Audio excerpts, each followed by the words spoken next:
Me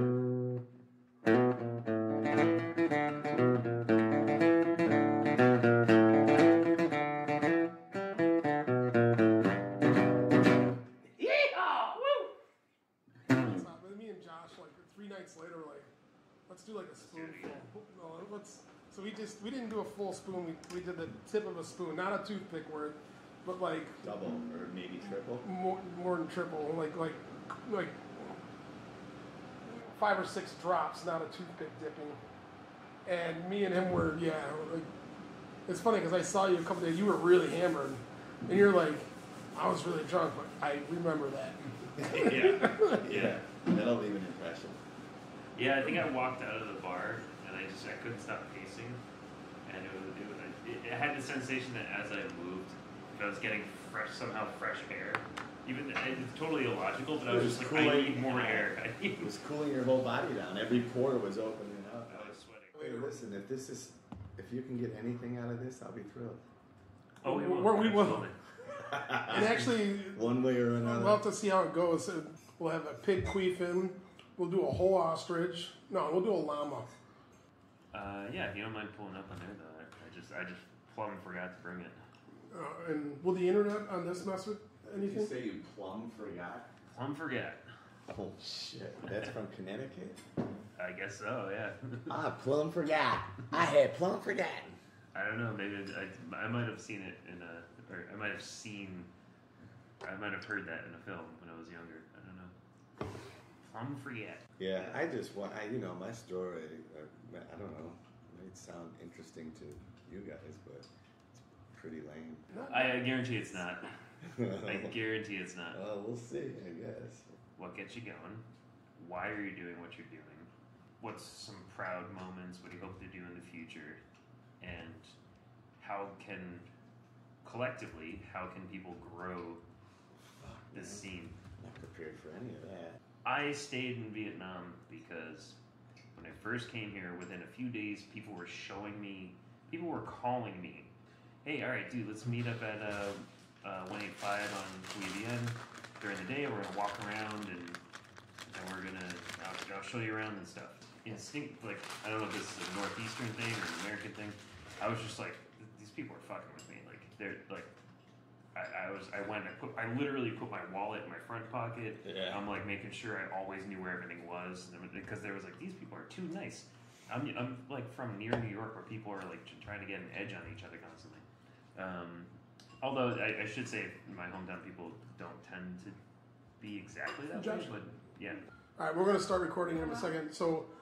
Oh, we've been recording. Oh, we are. Yeah. I didn't know. We'll edit on the fly. Yeah.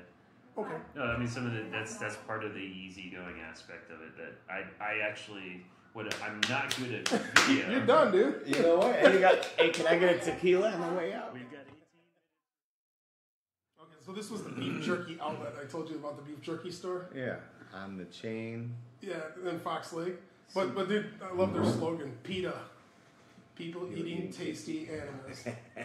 You can have that. I brought a bunch of them back. Perfect. Thank you. So, my grandmother lived on Fox Lake, right on it. She had a pet monkey. And my grandfather. She had a pet monkey. My grandfather had a bigger belly than you, and he was like, "You don't need to know how to swim if you know how to float." I was like, "Cool. Teach me how to float, Grandpa Paul." He's like jumps in, his belly pops out of the water. It's exactly what happened. I was like, "Oh yeah, floating's cool." But right on the Fox River, and the monkey used to pick grapes off of Grandma's grapevine, and he'd eat it, and then he'd spit the skin right in my face. It was fantastic. Chico, his name was Chico. Chico, the grape skin spitting monkey. He was a motherfucker. He'd grab me by my hair and slam my head against the cage a few times. Seriously? Yeah. Whoa. Want to go to Grandma's? No. You know, I would go. We'd have Kentucky Fried Chicken and pistachio pudding every time I went, which is only like once a year. Yeah, after monkey face cage. It was a unique relationship back in them days. But pistachio pudding, yeah, go ahead. So here we are. We're gonna dip into welcome to another episode of Sexy Meat Talks. Josh, you want to take us where we're going today? So We're here today with Chef Jamie and Mark and myself, and we're going to conduct an interview, which we've already done, but of course we always do this at the end. So we're talking to Jamie because he's a fun guy to talk to. Well, thank you. He's got a good story too. Oh, that's great.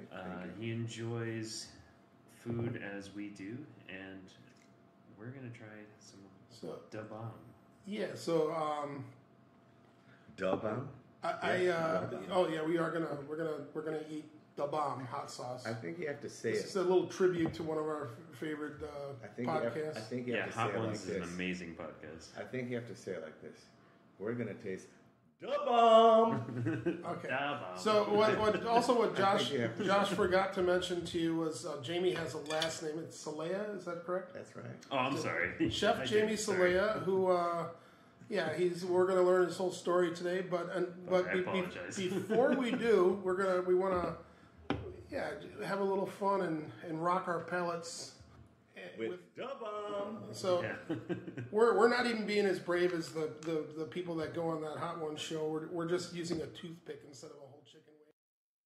So what I say we do is instead of just a light toothpick coating, I'm gonna kind of scoop a little and get some gooby gobby toothpick like that. You don't mind if I shake it up a little bit, do you? Yeah, it's pretty well mixed. It's really thick stuff. Take your glasses off so I can rub your eyeballs real quick. Yeah. You look like Large Marge. Large Marge sent me. All right. Well, then if you want to rub my eyeballs, I want to rub your balls. Heyo. All right then. See how real this gets? Oh yeah. Oh, he's got a gobby one. All right, Josh. All right. Josh, get Get gobby. Get gobby, Josh. Great gobby toothpicks. Does it work? Oh, bye, honey. Bye, honey. My wife is leaving Thank for work. you. Josh, Where's the guy We're about to who's- abuse ourselves, honey. Wish us luck. I'm going to shorten my gobby. Yeah. Yeah, take a little gab up. All right, I'm de-gobby. I think we're about even now. I think All we're right. pretty good. That's a big Mo- gab. I'm gonna. Oh, come on. You're going to what? Put your There we vagina go. on? Look at that. Look, it's still All a right, gab. very It's a good well. gab. All right. It's a good gab. Mo, hi, Bye. gob, yo. Yo. That's uncomfortable. Whew. Also, Yes. we are under beer at this point. We probably should have thought about that first. That's obnoxious. What, the doorbell or the hot sauce? Oh my This is god. gonna get fun. Yeah, it's hot. Yeah. It's annoying. Hot. It ends quickly. It ends quickly? Yeah. Well, No. it's not quick enough. I Not don't really. Oh, he's Yeah. And the beer was helps dumb. for about This was real 1 dumb. second, and then it just It's happening. the burps. It's getting real. Was that a hiccup in it?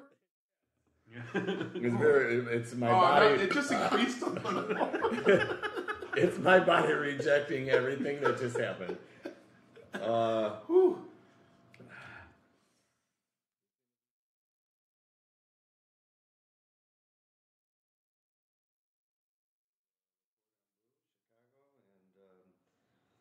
And paid for it all by myself.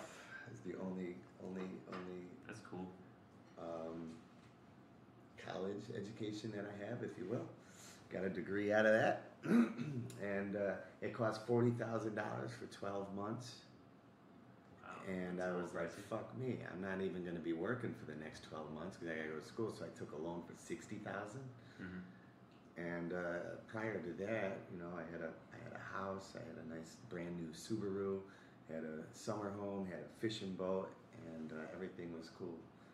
But then I got laid off from that job, and I was like, what am I going to do? And well, the last job I remember enjoying was cooking.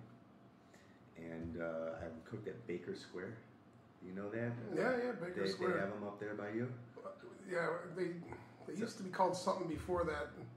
Yeah. Something pies. Poppin' Fresh. Poppin' Fresh. Was it Poppin' Fresh? I think so. I think so, yeah. Yeah, Baker Square. They always had like 20 signature pies or something. Yeah, like 20 signature Is pies. that like a franchise? You get the clam chowder and the sourdough bowl and a nice, you go for a soup and a salad. It was perfect, man. I loved it. That's not very unsimilar to how my start was 15 years old working in a pizza kitchen.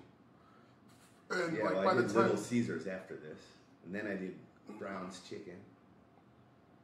And that was cool. I used to fucking batter up my hands and dip them in the fryer and go, hey guys, look at me. I'm dipping my hands in the fryer. Probably done the same thing. I never looked at anyone's hand. Well, now that's a whole new meaning of sexy meat. Deep fried finger. So how long can you put your hands in the fryer for? Because Fuck, I think like seconds. 30, at least 30 of them. Though. You have a coating of like egg and like breading. you're double battered. Yeah, I know, but how hot is the oil in the fryer? Isn't it like crazy? 370 degrees approximately. I would be terrified to do that. Well, you would, but what happens is it's dinner time, and you're breading your chicken, and then you're putting it in the fryer, and you're like, oh, they're sticking together. And eventually, you start your hand goes in there. Why? Because you got shit to do. You gotta work it out, and then you realize it doesn't hurt, and you're like, why doesn't it hurt? Oh, because I have breaded hands.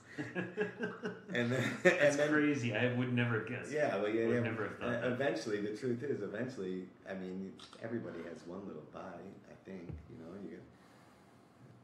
I had a bite of. Why not? Not my finger, but the breading upon it. Okay. Yeah. No judgment. I mean. Yeah, there was Brown's Chicken. Remember the Brown's Chicken Massacre? Yep. Palatine. Palatine. Yeah. So wait, say that again. What was it? The Brown's Chicken Massacre. So yeah, and it was really screwed up. It was a terrible mass shooting way before. That wasn't an in thing. First, bro. Yeah, it wasn't an in thing. It wasn't a popularity contest at the time. It was a serious holy shit. When do you remember around what year this was? Or? It's like authorities arrived and they missed the whole crime. What was it? 97. Yeah, it was way back, and they came into a Brown's Chicken with every employee and even a few customers.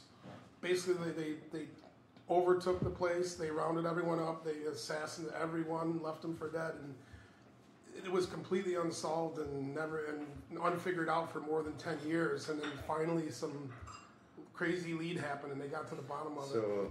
So I happen to be relatively close and friendly with Fred Brown, the owner of the business, who I was working in a store in Oak Lawn, and he had only lived just a short distance away. So he was the one that started the whole chain? I think it was his father. It was his father. I mean, it was in the, I think Brown's Chicken is a Midwest only thing. But I've never heard of it. In Chicago, you think of it like you think of KFC though. They're on every corner. They're the biggest competitor. They were huge in Chicago. So it must have been his father, and then Fred himself. He was in the Vietnam War, the American War, if you will. And he came back, and he was affected. The war had taken its toll on him. He became an author. He became an athlete, and he was just trying to. He was trying to reach the stars with every single thing he did, with every breath he'd take. But Brown's Chicken was, I don't know how much he enjoyed it. But he took pride over it. Definitely was successful because It was my favorite. It was my favorite before Popeyes, before KFC, JJ Fish. Do you know JJ Fish? Yep. There's only about 6 of those locations. Yeah, little shacks, most of them on the Dan Ryan. Yeah. So, anyways, JJ Fish. JJ Fish was the shit. But there was that was more soul food chicken than it was just fried chicken. Or JJ Fish was. Maybe there's another one that was chicken. Churches got kind of big. Yeah. Church's Chicken we had. Here they have Texas chicken. It's Popeyes, right? Same thing, different name. Actually, I don't think Texas Church's is a Chicken was Texas in the Northeast. outlet. We never had them in Chicago. I never heard of them before here, actually. Which one's that? Texas chicken that's in Vietnam. Yeah, Texas chicken was unaware of until coming here. So, so the corporate life and working with the Hyatt hotels, that's what eventually brought you out of the country. It brought you to Vietnam. Yeah, that's right. So I went to culinary school with this dude, with many people, in fact. But I had befriended this one guy. Specifically, there was this dude. There was this one really handsome guy with a huge package. He was really tall. He had beautiful eyes. Anyways,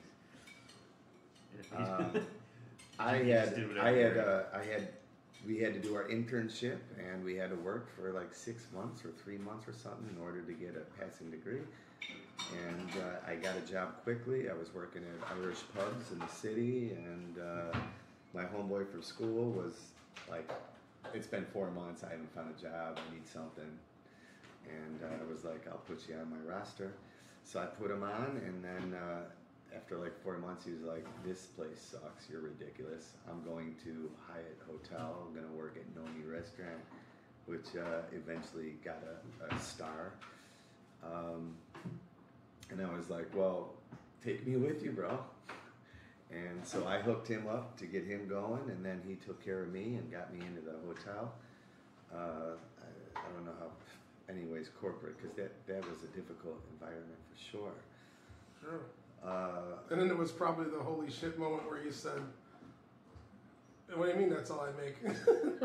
You know, after all that school and the hard work. Yeah, man. So when I had a little Indiana, I had on Lake Webster, I had a little camper with an addition, a nice fire pit, a nice shed, and I drive my brand new Subaru out there, and I had a home in Timmy. I was living a so I lived Humboldt Park and Wicker Park. I had a couple apartments in that. And then I was working corporate, and then corporate, I said, I hate corporate, I'll never do it again, and I went and signed up at Hyatt Hotels. I did 15 years with them almost. They were great. They took me all over the place, kind of. I moved around in the States from Chicago to Florida. Florida, I went to Guam. After Guam, Vietnam, then San Francisco. And I didn't travel tremendously, but it was moving around quite a bit. I think the first time I met you, if I just remembering our brief exchange, I had just moved to Vietnam. This was close to 5 years ago now. That was probably when you first came over, right? Yeah. I only met you probably 3 or 4 months after, yeah. And then we walking down the Bui Vinh Party Street of the city. Yeah. And I'm wearing my Blackhawks shirt. You were walking. I was definitely sitting. No, you were on the little red chair, like Chicago, with your ass 4 inches off the ground. Yeah. And drinking a 9,000 dong beer. Yeah. You're like, hey, Chicago, because you saw the shirt, and I'm like, yeah. You're like, what are you doing here? I'm like, I'm just opening up a barbecue restaurant. And you're like, really? You're like, well, I'm from Chicago. I'm working for the Hyatt. I'd be the head chef at the Hyatt. And I was like, oh, cool, and I remember some of those early conversations, and the first couple times you came visit the restaurant, you came down, and I'm showing you the smoker, and we're looking at you, you're like, you fucker, man, you're living the dream, man. You got your own place. I was like, holy shit. Well, when I first met you, I thought definitely I was the only guy from Chicago in the entire country. That shows my ignorance, right? I was new to the country. I haven't traveled a bunch. There's quite a few Chicagoans here. Today, if you're from the States, you're probably from Chicago. If you're in Vietnam. I was hanging out with like a... Yeah, there are a lot. Oh, it was us the other night at the beer tasting. Like 5 out of 7. Yeah, Donnie, Chicago. He was in Chicago for a while. Yeah. I was a sous chef in Florida. And from Florida, I had an opportunity to become a chef de cuisine in Guam. And in Guam, depending on the operation, chef de cuisine, banquet chef, sous chef, executive sous chef, they kind of overlap responsibilities depending on the operation. So I had no idea what I was getting into as a sous chef in Florida heading to Guam. But yeah, I don't know, I learned a lot. I spend a lot of time learning about operations, working in this environment. There's not really, listen, I love everything about Hyatt. That's why I was with him for 14 years, and I'm not ever going to say I would never go back. But I spent a lot of time learning about operations, business. I was developing my own skills to a business more than I was able to focus on fun, creativity. Go back out into the market to get into the food. Find Not only that, but to get on the line and get your ass kicked is a sign that you should. It's a nice experience. Getting your ass kicked is a good experience, but kicking its ass is an even better experience. Sure. To get on the line and get your ass kicked, is that chef lingo? Is that like what do you? Well, you don't want to lose. I mean, not to get your ass kicked where you lose, but where you're sweating and you're thinking about 10 different plates at one time, and you're like, this guy needs this dish, this guy needs this guy. Yeah, it's very busy. I never worked in the line especially in a corporate world, and Hyatt has a very high standard, so you're expected to pull it off every time, right? Yeah, for sure. And it's like, dude, I used to feed. I remember even my first experience in a pizza kitchen. In a roundabout way, though, you were thrown into the fire, and the pizza place I worked at was a great learning tool. It changed how I looked at a kitchen, because you either kept up or you're just not going to exist in this kitchen. Just get out. You'll get bounced out, and that's what he means by surviving the line. You pull it off every night, and then probably the next day, maybe it takes a mountain of blow or something to get you back in there to do it one more time, and you do it, and you pull it off, and you don't let it kick your ass. And eventually it literally the can reward, be that intense. The reward is life changing. Yeah, it's so a battle intense. every day. It's so emotional. It's so passionate. It's so. Fuck, man! If you win, then when you can measure yourself and go, oh yeah. When you're going to the gym and you lose 10 kilo, and then you're like, oh, I lost 10 kilo. That's a good mark. I'm excited. I do it again. And then you're like, oh man, my six pack's starting to show up, and you're like, cool. It's all panning out. It's the same with cooking. You get on the line and you're gonna lose. The first couple times you're gonna lose, and everyone on the line is gonna say you suck. You let all when you fail, we all fail, and this you bring that home, man. Bro, you need to get thick skin real quick. Yeah. And it's because they're not that makes sense. Makes total because sense. they're freezing your. Well, this is what I went through. Things have changed a little bit, but they froze my knives. I have to come in.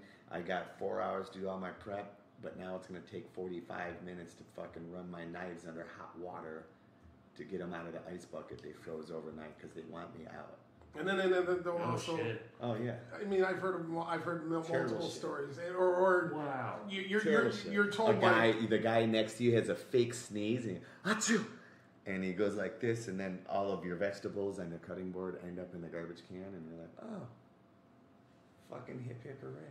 Wow. Well, like it goes beyond that. I mean, I'm sure you had this one. It's Jesus. like, yeah, and then when you are just barely surviving and keeping up, that's when they're going to hit you the hardest. And it's going to be like, hand me that right fucking now, and you're grabbing something that's going to burn your hand. And then they'll say, what are you, stupid? Don't ever do that again, right? Oh, shame on me. Yeah, and it's like they set you up for it. They knew you were going to burn your hand if you touched it. Like when one of the first, I never fell for it, but several had. They're like, hey, go downstairs and get the rice peeler. And they're like, oh, I have a lot to do. And they're like, yeah, go get the rice peeler downstairs in the banquet kitchen. What is a rice peeler? There's no such thing. Okay. I've never heard of that. So the cook will go down 8 floors into the banquet kitchen in the basement, and he goes, he goes, I need the rice peeler.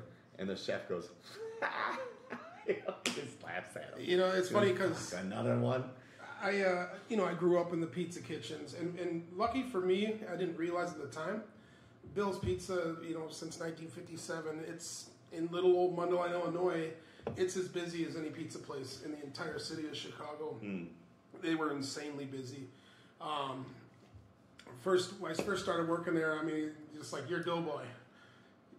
I'm dropping You're like, I know. Go into a dough sheeter as fast as you humanly can. There's a second guy cutting and trimming the dough and handing it to the person putting the sauce on. So what are you doing? Just measuring ounces and throwing it in the sheeter? No, they already have them portioned for you. So what do you do? You're just go. You're slamming it? No, they had a really, really dense, low moisture dough that you couldn't toss by hand. It had to be sheeted, and you would have to pass it through the sheeters 4 or 5 times to get it to the thickness they wanted. And it was great though, because my introduction to the kitchen was exactly this. I became the best dough roller they ever had. They're like, okay, I couldn't get Big off. statements. I wanted off the I wanted off the dough table bad, but you're the only guy who can do. It's a 2-man station when everyone else does it. It's a 1-man station. There's when I 4 do it. guys right now who are just like, fuck, Mark's right. So then, like, God damn. yeah. Why don't we take 5? Go. Finish your story though. It's a great one. So then I moved down to the pizza table and putting sausage, raw sausage. If you've done it, it's sticking to your hand, but pretty soon you learn to do it like dealing cards, and fly, and then I went through that kitchen like a breeze. I owned everything, and no one fucked with me because I could do it fast. I could like you just said, you learn to do it. You can do it on the fly. It sticks to your hand, but eventually you pick up a technique, right? Finger in the sauce. So that's one of my. I never did anything long enough to say I'm the master. You move around a lot. You change cuisines a lot. You're constantly developing your career, and it's that. But you never say, I did fried chicken, but that was 2 years of frying chicken. I should be a master chicken fryer, huh? But you never, it's gone from one station to the next, one restaurant to the next, one hotel to the next, one city to the next, one country to the next, and constant development. But that's why I'm stoked to be where I am now. There's somebody in the toilet screaming my name. I'm going to go check on them. It's like, I remember when I almost went into architectural drafting as a job. I took 3 years of it in high school.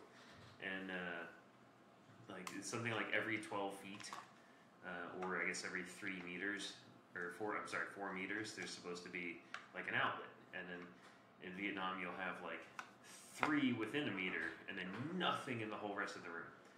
There's so many bathrooms in this country where there's no outlets in the bathroom, so like you can't use a shaver if your shaver runs on that way, or like we're talking like an outlet placement. Like, why is that outlet there? What the fuck is that outlet doing right there? For the refrigerator. Yeah, but the counter end's right here. But why wouldn't the refrigerator outlet be on the bottom below behind the refrigerator? It makes some fucking sense. Yeah, it's pretty true. Yeah, they're getting better though. I mean, no doubt. I do enjoy Vietnam so much, but god damn it, the choices sometimes. I wonder if they thought like I wonder if they just if they're thinking the switches are that. There's no thinking. Yeah, okay. You're right. I'm applying logic. You're right. But they're inspired by the Europeans, right? They follow the Europeans, or European outlets as random as. I don't know. I've never been to Europe. So. The only thing they follow about European is they're always peeing on the side of the road. That's it. European, man. Was there something like in childhood or like a passion for cooking that like was there a reason why you loved making the chicken or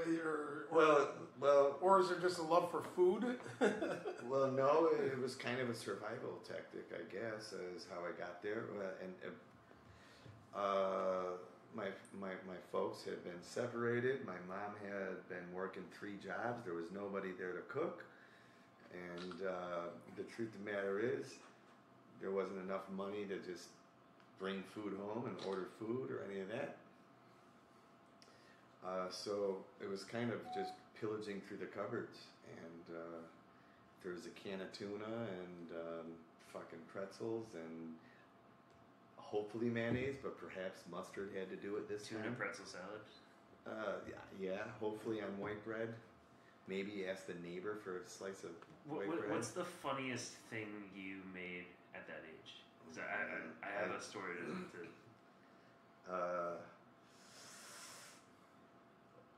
Oh, I don't know. Well, Things were, I mean, it was always just pillaging cupboards, though. That's what I... My parents were never big drinkers, to my knowledge at least, but my mom has 1 to 4 bottles a day, and my dad only has like 5 or 6, but it's all in the closet. You're not really sure what's going on there. Exactly. And when I think when I was maybe 13 or 14, after a holiday party where like I saw a lot of people drinking vodka, and I was like, oh wow, adults really love vodka. It must be good. I really love ice cream. It is good. And I tried to mix both, and which was disgusting. Vodka ice cream. Yeah, it's vice cream is what it should be called. And so this motherfucker.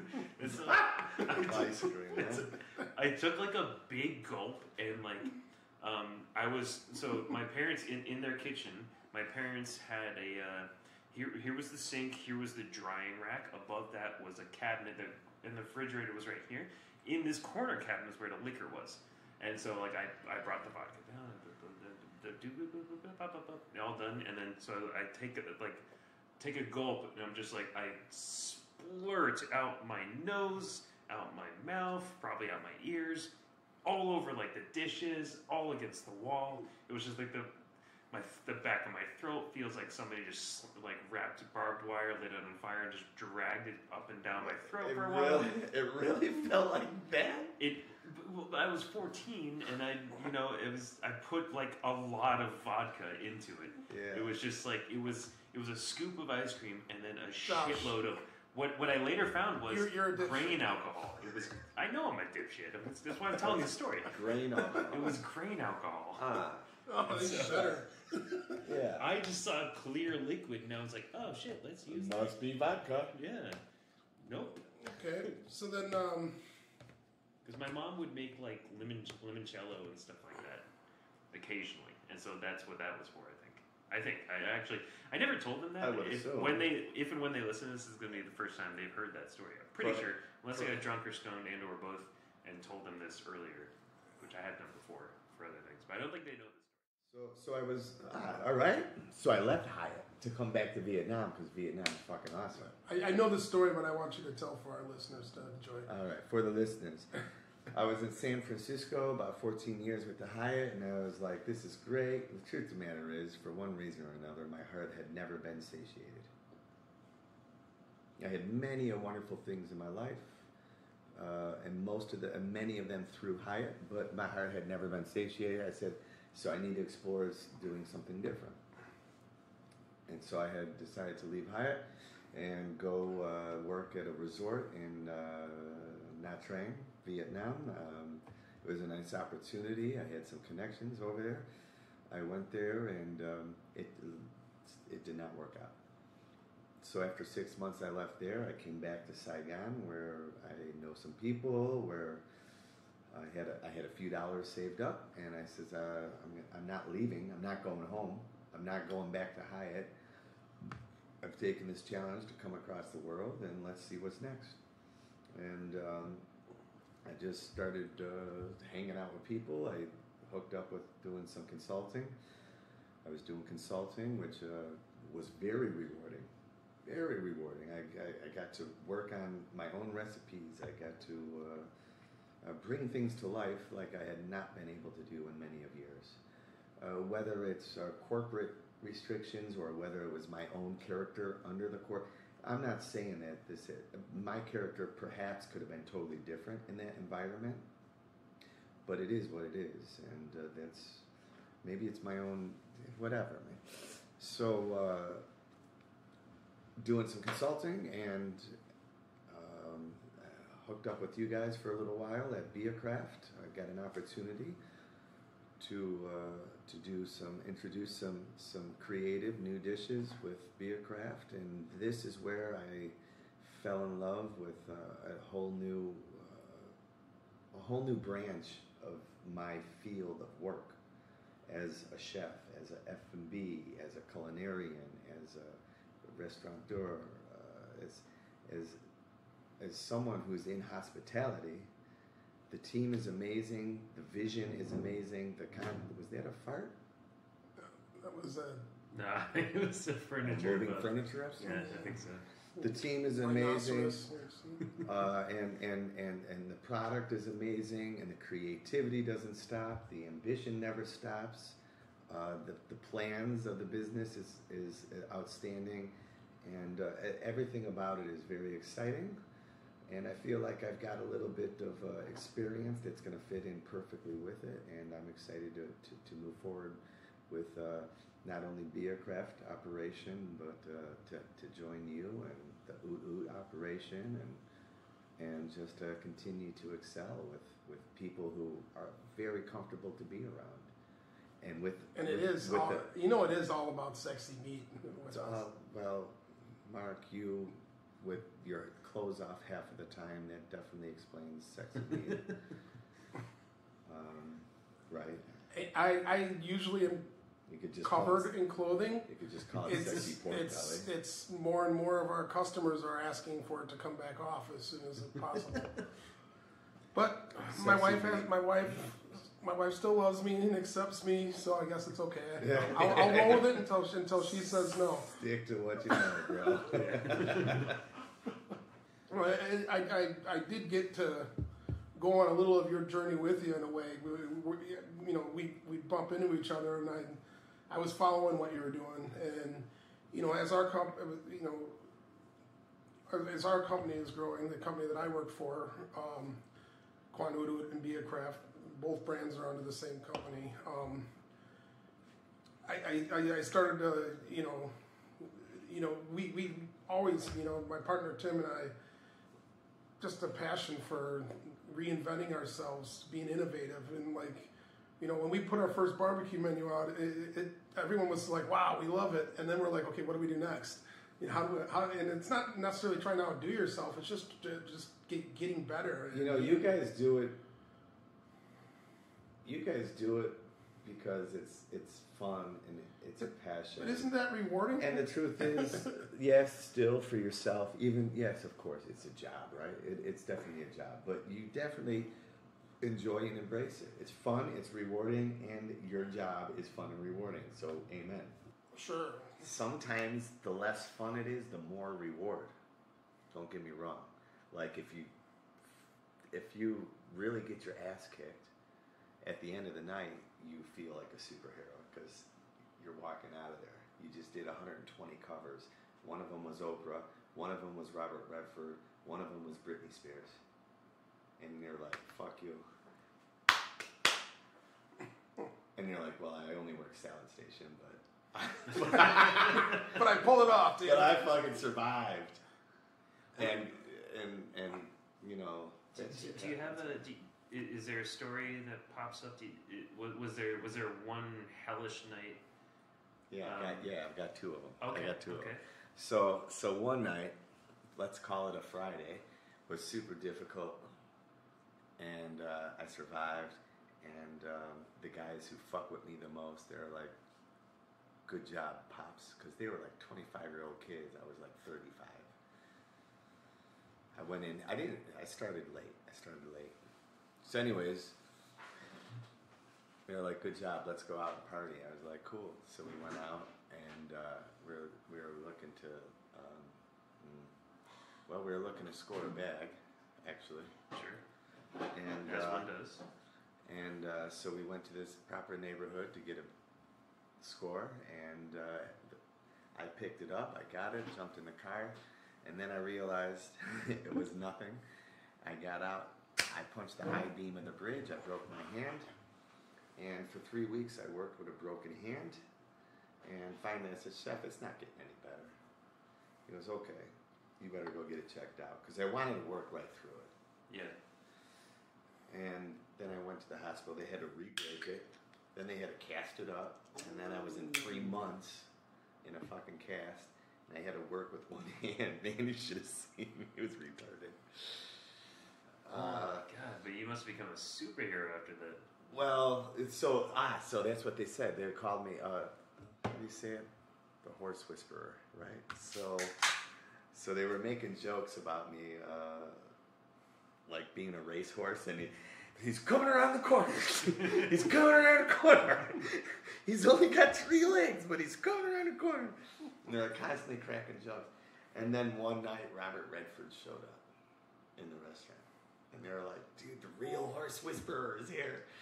You can go meet the real horse whisperer. Because they called me, what did they call me, the dark horse or something? I forget. But I was the gimp, man. But I did it for 3 months. I need a little extra support, but I pulled it off.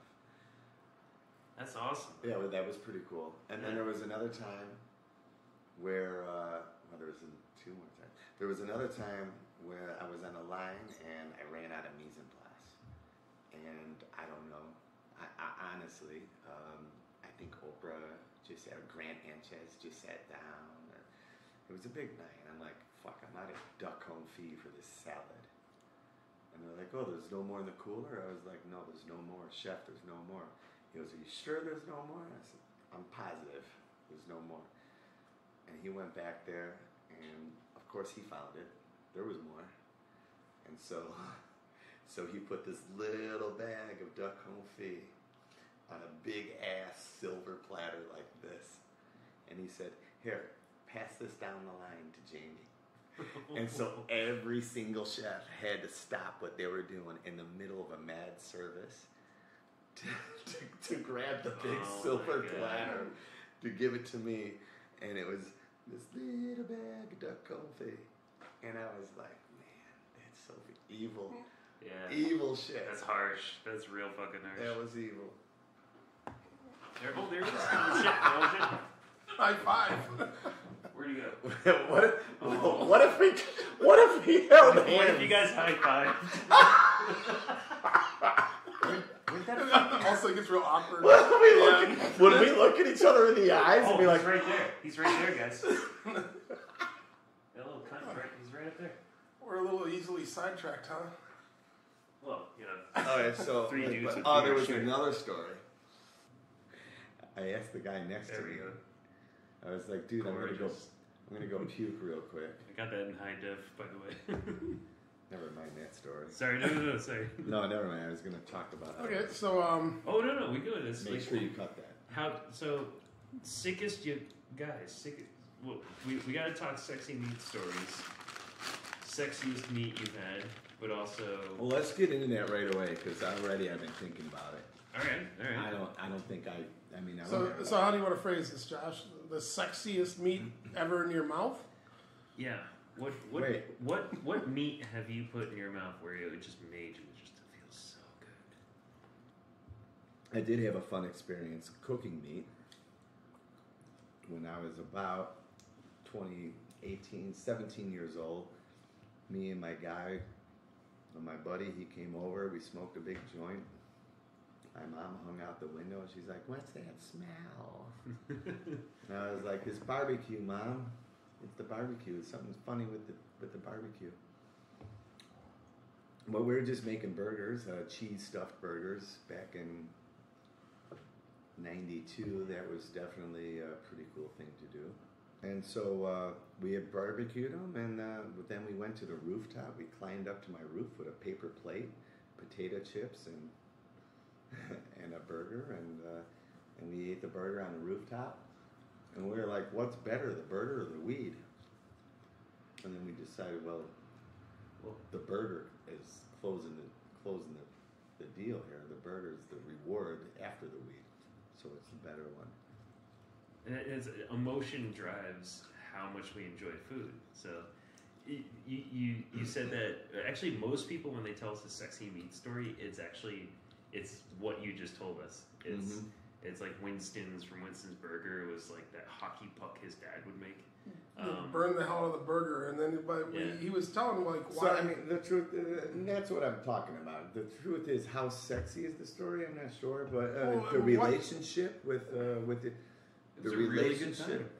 relationship with your first burger or your first cooking meat, it becomes it's an emotional thing that you remember when you're eating everything. I think is there was I mean, the way that my career went in food wasn't at all something I chose. It was after I left working in restaurants, I had a couple of similar experiences. The one was my first barbecue, and at your house, right?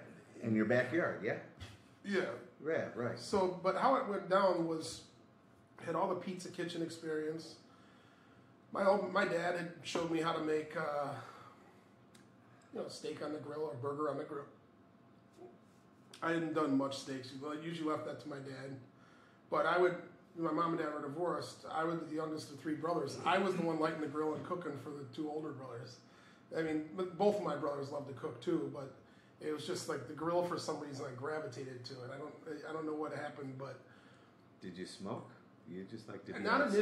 not initially. But I can just tell the story quickly, but it is essentially the start of I lit my Weber grill 5 or 6 times a week for a 10-year period.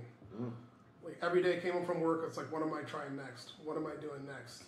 And what happened was I was working at Orlando's Pizza. This is like 4 or 5 years into my pizza career. I dropped out of high school, started working full time.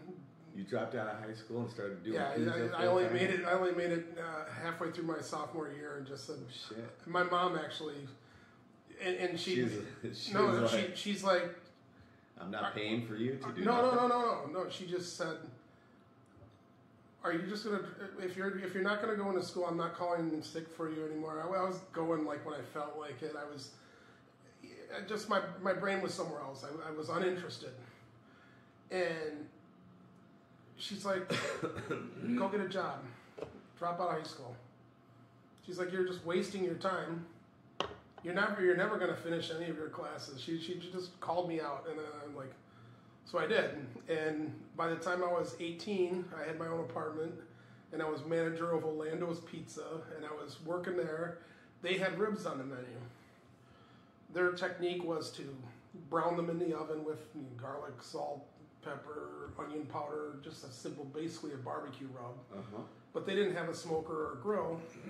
Their next technique was to put them all in a pan with a steamer riser and cover it in foil and plastic cooking film, and really seal all the steam in and steam them until they were just melt in your mouth. Very, very Chicago. Same ones they serve at Gale Street Inn, pretty much. Yeah.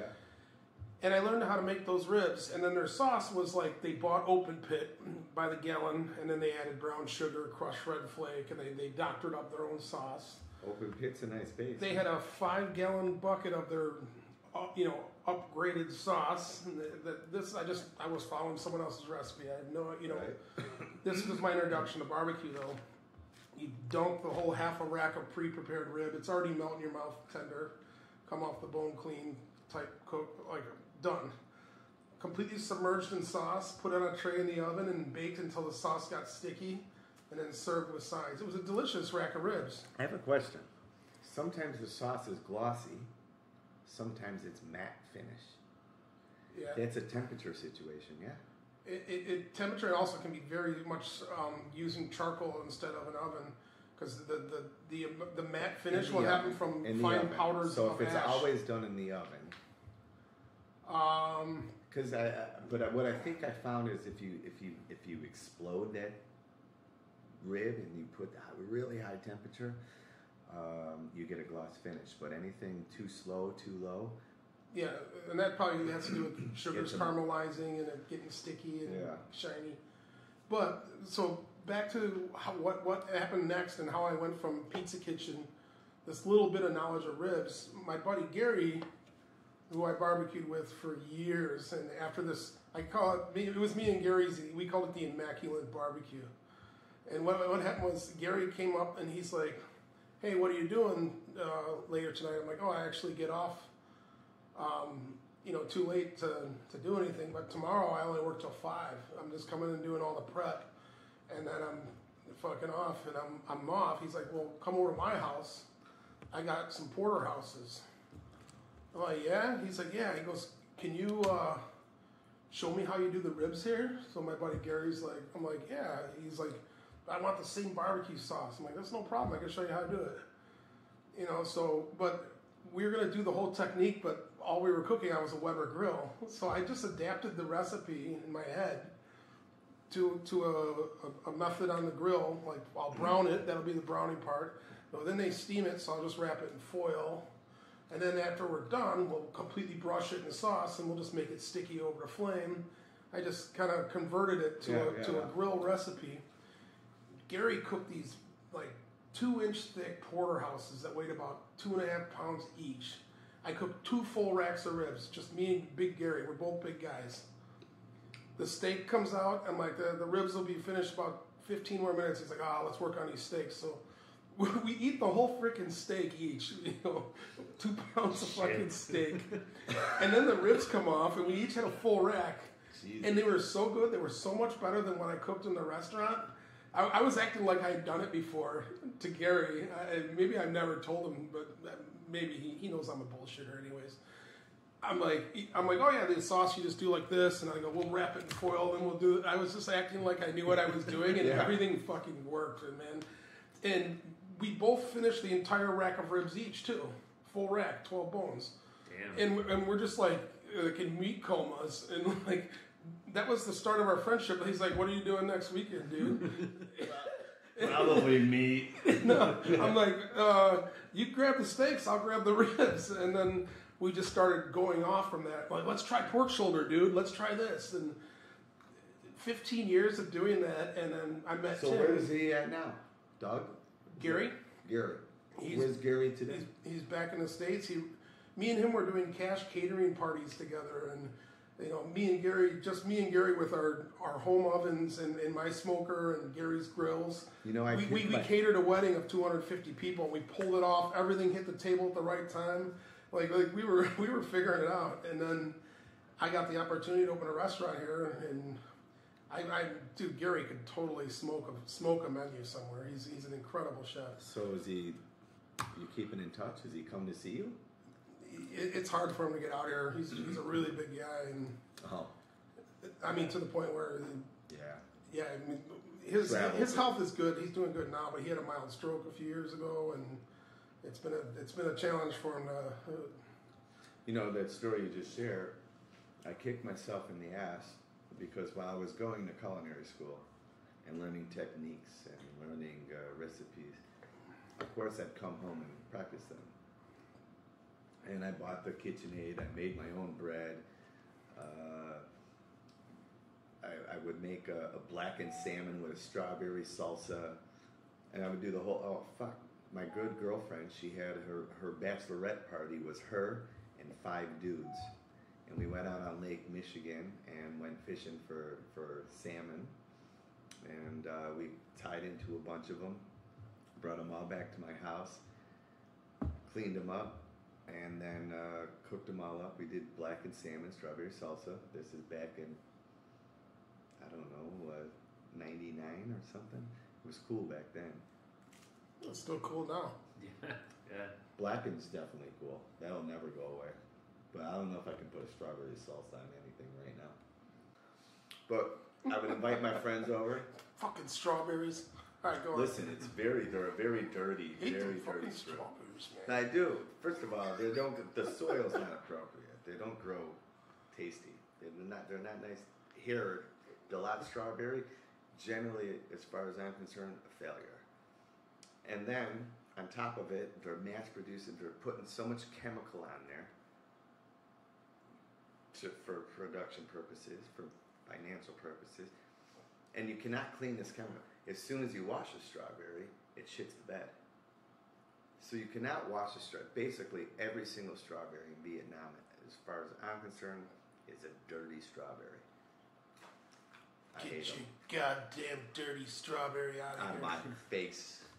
I do agree with that because there's strawberries in the Northeast where I'm from. I grew up around strawberry farms. Used to pick them wild around Chicago. And I knew that they grew by the railroad tracks every year. Very different.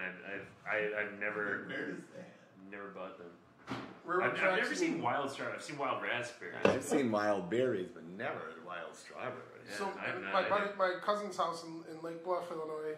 Well, they're tiny, little tiny bastards. No, they're just... Dude, it's a pull cap?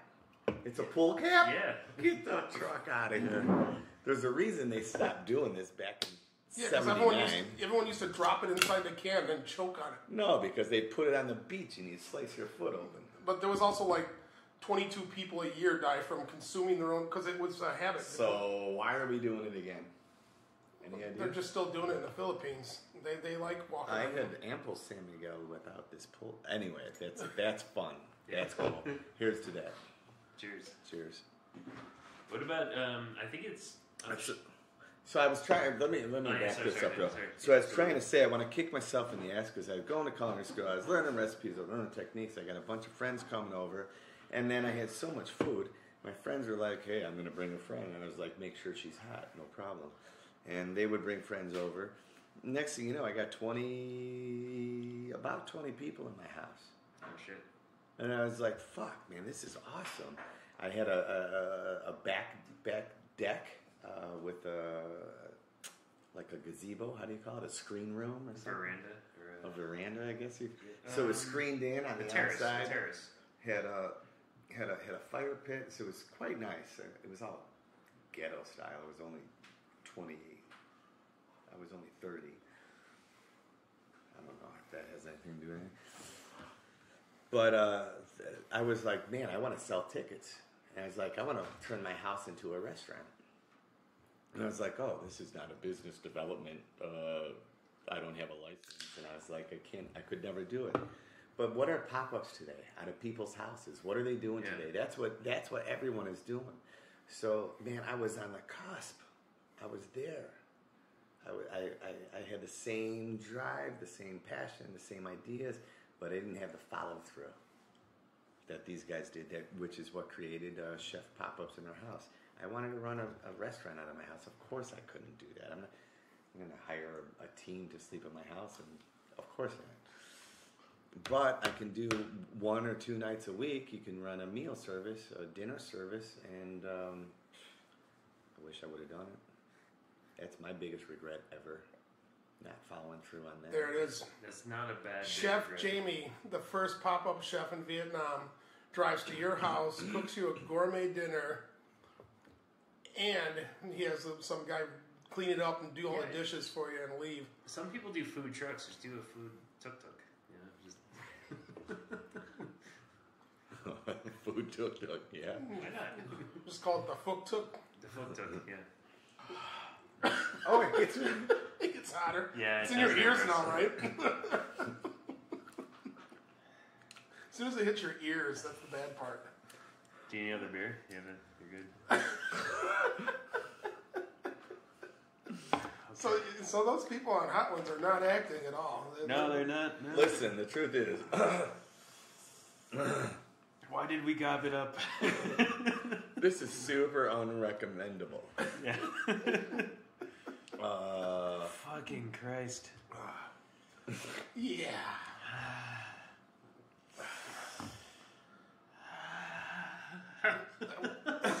You got more nuts?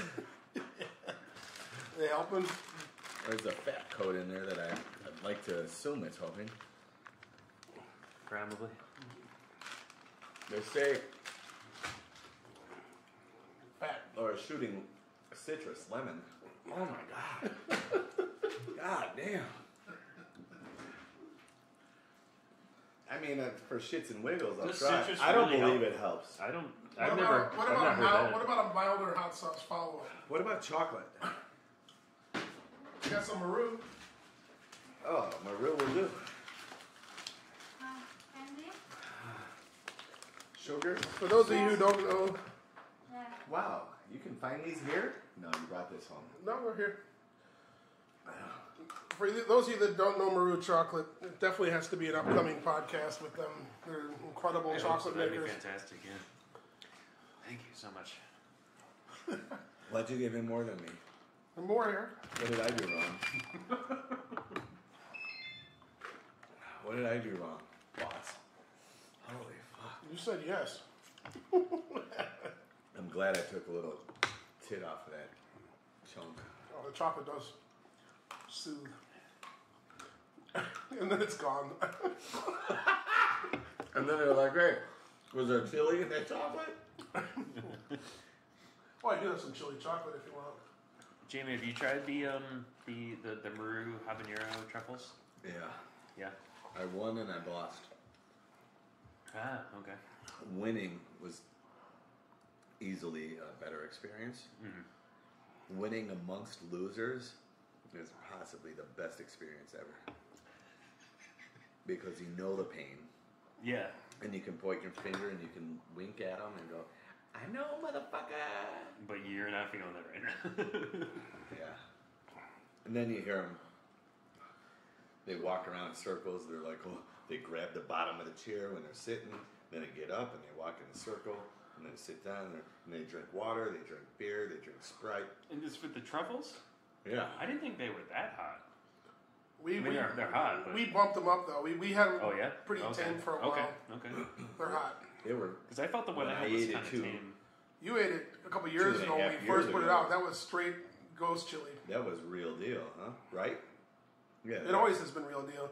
We've had varying degrees of heat only because, like, people went to the hospital because they thought they were dying. But it was just they're not used to that. Did that really happen? Yes. We had complaints. Dude, it will put you in a... That's awesome.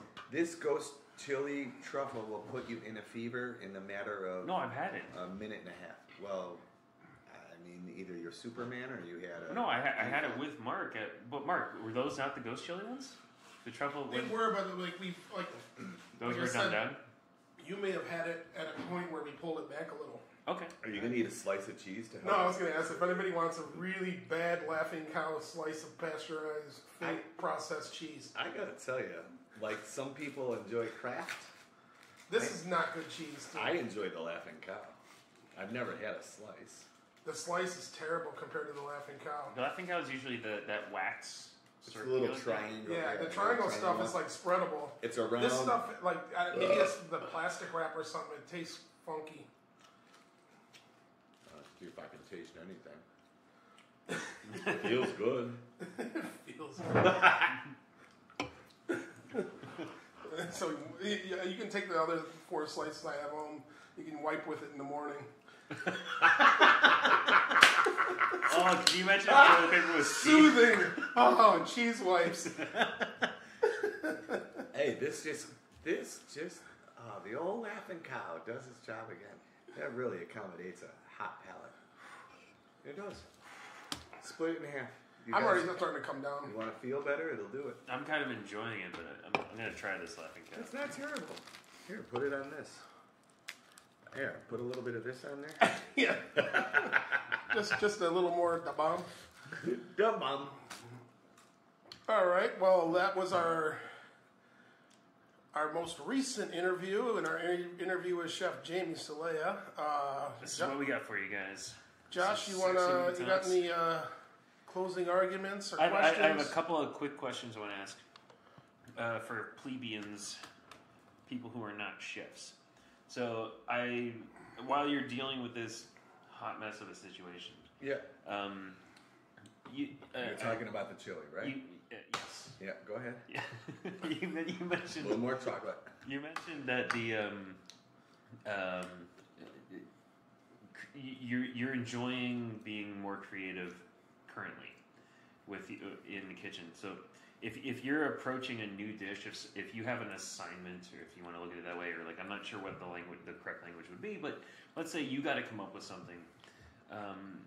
How do you get in that headspace? Like, what do you like to do? Do you have a process for that, or do you just improvise as you go? Or? Well, I improvise. It's quite new. It's quite a new opportunity for me to have this kind of freedom and know that nothing at all is a restriction. Mm-hmm. But listen, man. For me, everything's emotion. Sometimes I'm living a healthy lifestyle, and I want to cook I want to lean towards healthy. Mm-hmm. Sometimes there's a trend that I like kombucha. I would really like to do some kombucha. Oh yeah, okay. And I think there's a SCOBY pretty close, and I think this is a great opportunity for us to do a whole nother project, but we should. But it's always emotional. So what's new and trending. As there's always a trend, and there's always new, innovative things happening. Sometimes they're exciting to me. Sometimes they're not. Of course, sous vide was definitely a big trend for a while, and it's a great tool and it's a great technique, and it offers a lot of opportunities. I bought my mother one for Christmas. I thought this would be a great idea. She enjoyed it for about 6 months, but now I think she's too lazy to hook it up. Well, I have some questions on top of that. I am trying to. So my background's in more writing, journalism, that sort of thing. So I'm no chef, for fuck sure, but I'm plumb no chef. Just pull it right back to the beginning of the interview. Again, I don't know where I pulled that word out. Plum. Where does plum come from? I done plum forgotten. I done plum forgotten. You sound very southern.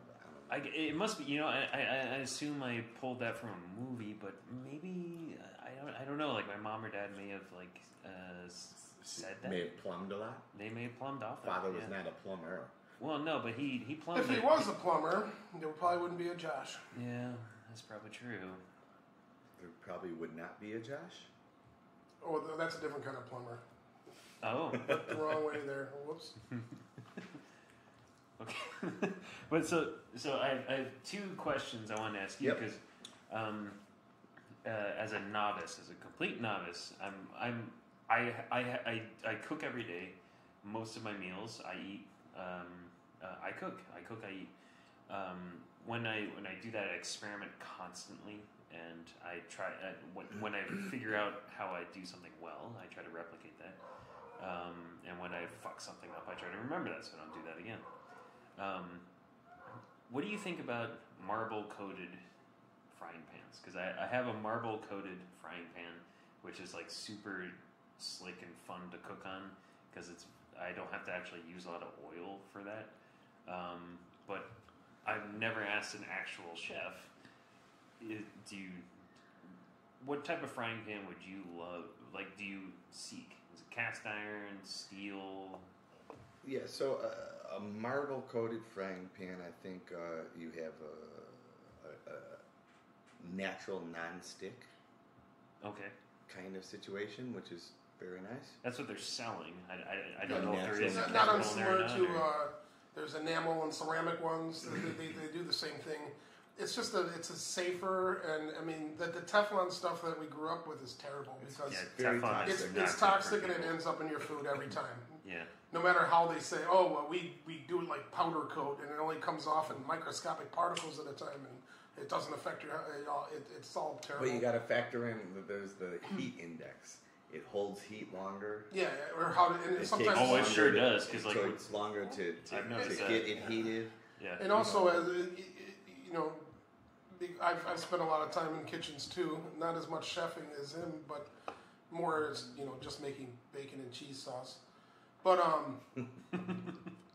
I have used copper. I have used cast iron. I have used Teflon. I've used anodized aluminum. I've used. I thought copper. Can you cook on copper? I thought that was toxic. Or is it tin?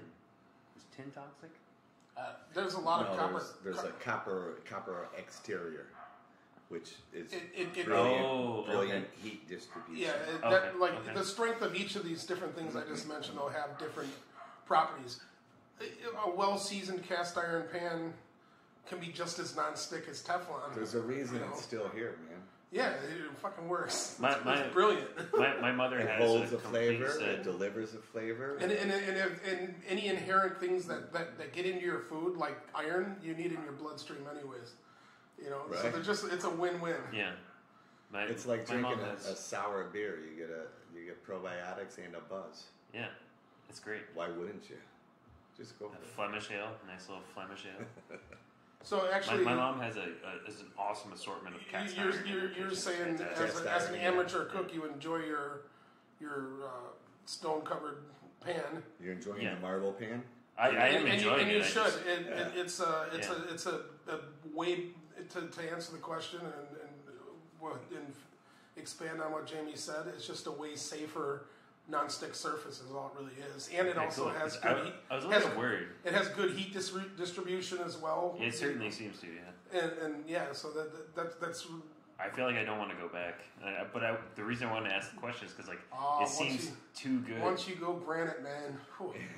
Once you get marble coated, man. Once you go marble, you never. you never go whatever rhymes with marble. That's right. Barble? You never go barble again. But what's... Once you go marble, you avoid tarble. Right? How's that? I thought it was avoiding tarble just fine on my own, but that's terrible. That's straight terrible. But because I haven't seen good cast iron out here for sale, so like I defaulted to that. You can find cast iron. I'm sure you can. It's expensive, but it's here. I'm lazy. I'm an adult lazy person. All right. Any final follow up? Anything? How did I do, guys? Did I fail? You're fantastic. There's no pass or Did fail. I win? You fucking pass. won. We did hot sauce. I'm gonna we throw talked all one sorts last of shit stories. one It was out. great. Yeah, throw a good one. Throw the zinger, bro. Throw the zinger. Spitball. The double knuckle spit under cover knuckle chucker. Now you're just making up words. No, I threw that back in the day. Every third inning. Do you have any idea what's going to be next? You know, like.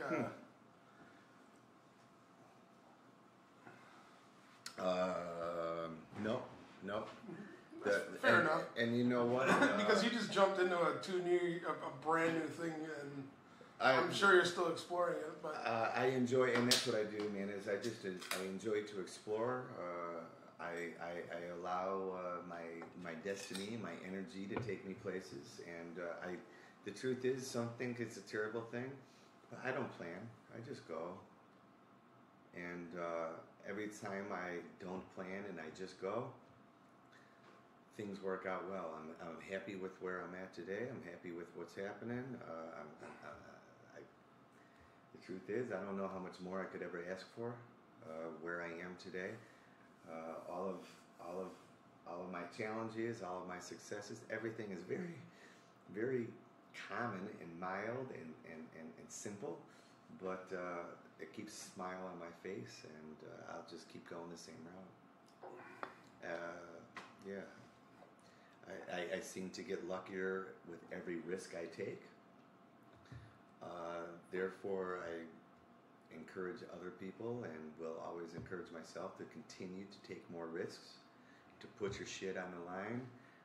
Maybe you don't know what's ahead, but put it out there, man. Go for it. And it's always worked well for me. You just gotta stay positive, and it's been good. Who knows what's next? Cool. It'll be food. Amen, brother. That's a great answer. I'm living proof of it. You're living proof of it. Yeah. Josh is living proof of it. We're all not in our native countries where we went somewhere and took a chance on something, and now, like, the more we explore it, the more I want to share it with other people and tell other people, hey. Yeah, have the balls to take a risk. Go for it. I mean, yeah. So many people are stuck with society. Leaves this impression: you got to have the white picket fence, you got to have the car, you got to have 2 cars, you got to have a car garage, you got to have kids, you got to have a proper school. Well, or you could just not do that.